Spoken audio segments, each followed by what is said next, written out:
tindakan zolim yang dilakukan oleh para habaib sebenarnya tidak main-main ya teman-teman. Yang dimana dulu ketika saya podcast dengan Profesor Manakhem Ali, beliau juga memberikan kesaksian kepada saya bahwa beliau juga pernah ya diancam lebih parah dari apa yang dilakukan oleh Bahar Smith kepada Rida.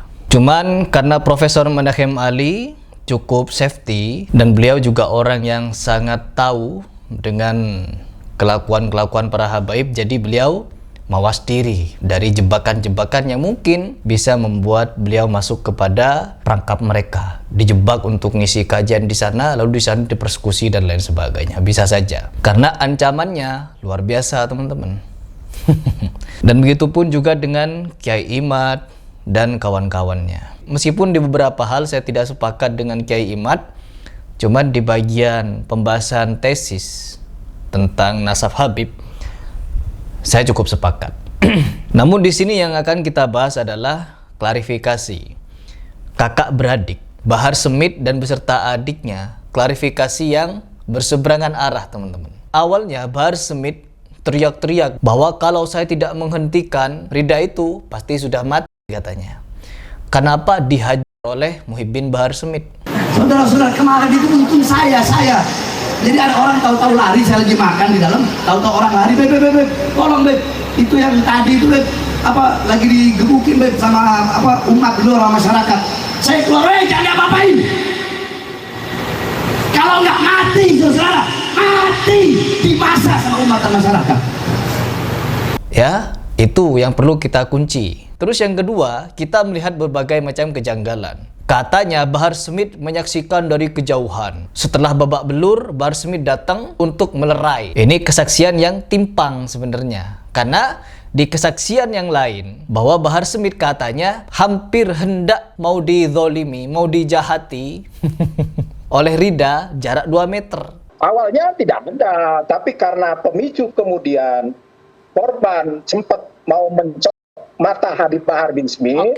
Nah, disitulah kemudian diindikasikan orang ini penyusup, memprovokasi, lalu dibawalah ke ruangan. Beda sudah dari kesaksian dia yang awal, ya. Terus setelah itu klarifikasi lagi dari si Bahar bahwa si Bahar ini tidak pernah menyentuh si Rida teman-teman, nggak pernah katanya. Nah, ini menjadi kesaksian yang terbalik, yang dimana Rida sendiri melihat bahwa Bahar Smith sampai ngancam, kalau kamu tidak ngaku, tidak begini, tidak begitu, kamu akan kami bunuh dan kamu akan kami muti jadi 9 potong. Katanya begitu teman-teman. Saya akan mutus menjadi 9. Seperti kamu ngaku-ngaku saya dituduh anggota PBI, padahal saya bukan.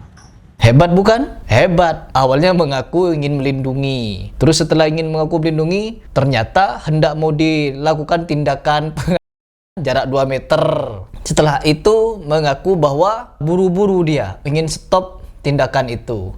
Dan terakhir adiknya juga mengaku teman-teman setelah Bahar Smith ditangkap. Bahar Smith ditangkap, ditetapkan sebagai tersangka. Apa katanya? Hukum ini tajam ke bawah. Sedangkan ke atas tumpul. Buktinya kepada siapa namanya? Yakut Khalil Khomas tidak ditangkap meskipun sudah terbukti melakukan tindakan korupsi. Tangkap dong, begini begitu katanya. Terus setelah itu kakaknya Bahar tidak melakukan tindakan apapun, tidak melakukan tindakan yang dituduhkan. Digeruduk masa, bukan dipukul sama Habib Bahar. Habib Bahar justru beliau itu korban. Lah kok korban dimasukin penjara? Ibarat yang dimalingi masuk penjara, yang maling keluar bebas, merasa jadi korban. Yang memukul, yang ingin untuk mengkriminalisasi, ditangkap, ditahan sama Habib Bahar, malah justru berkeliaran bebas. Jadi bagi kalian umat Islam, kalian ingat negara Republik Indonesia itu tersucikan dengan darah-darah datuk kita. Wala tahsibanna alladziina qutilu fi sabilillahi amwatan bal ahya'an inda rabbihim yurzaqun. Jangan pernah kalian pikir datuk-datuk kita yang membersihkan Indonesia itu mereka telah mati, jangan. Tapi mereka senantiasa hidup di jiwa-jiwa kita. Mereka senantiasa hidup di nadi-nadi kita. Jiwa-jiwa mereka selalu hidup. Maka hidupkan kembali jiwa mereka untuk mensucikan kembali negara kita daripada kotornya koruptor, daripada kotornya tangan kepala banser Yakut. Padahal setelah itu Bahar klarifikasi, teman-teman. Apa klarifikasinya? Minta maaf. Kami juga menyampaikan permohonan maaf kepada keluarga besar GP Ansor. Saudara-saudaraku, sebagaimana kita ketahui, dengan adanya kejadian beberapa waktu yang lalu, saya bersama dengan Haji Arif, Haji Edi, dan Pak Dwi menyampaikan permohonan maaf atas kejadian yang menimpa kepada saudara kita, Pak Rida. Kami juga menyampaikan permohonan maaf kepada keluarga besar GP Ansor, khususnya keluarga kami di GP Ansor Tangerang, Banten.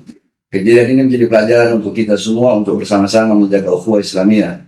Sekian, semoga Allah Subhanahu wa taala menerima seluruh amal-amal ibadah kita sebelum kita masuk dalam bulan Ramadan dan diampuni segala dosa-dosa kita oleh Allah Subhanahu wa taala. Amin ya rabbal alamin. Artinya kalau sudah minta maaf, mengakui salah. Paham sampai di sini? Adiknya mengakui bahwa Bahar Smith tidak salah, tidak melakukan tindakan seperti itu. Tetapi Bahar Smithnya mengaku. Mau apa lagi? Jadi mereka sebenarnya ini, teman-teman, di dalam menutupi kebohongan akan muncul kebohongan-kebohongan lainnya. Memang pada dasarnya kan mereka pendusta. Setelah kedustaan mereka yang terbongkar semacam ini, apakah Mukibin akan masih mikir? Apakah Mukibin akan diam saja? Ataukah Mukibin hanya memiliki kepentingan agar apa? Si Bahar tetap dimuliakan. Karena tulang punggung, menghasilkan uang, punya banyak santri, apalagi punya banyak mobil sport. Haram engkau bilang halal, yang hak engkau bilang batil, yang batil engkau bilang hak, kata Allah. Kamu kera-kera bersorban, kamu ustadz jahanam, kamu kiai bangsat, kata Allah Subhanahu wa taala. Punya banyak berlian. Ini alhamdulillah dapat rezeki berlian Eropa.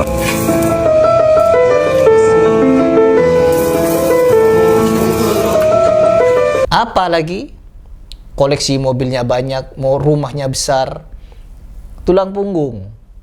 Apalagi alibi yang mau kalian bawa? Diajak ketemu Harry Pras tidak berani.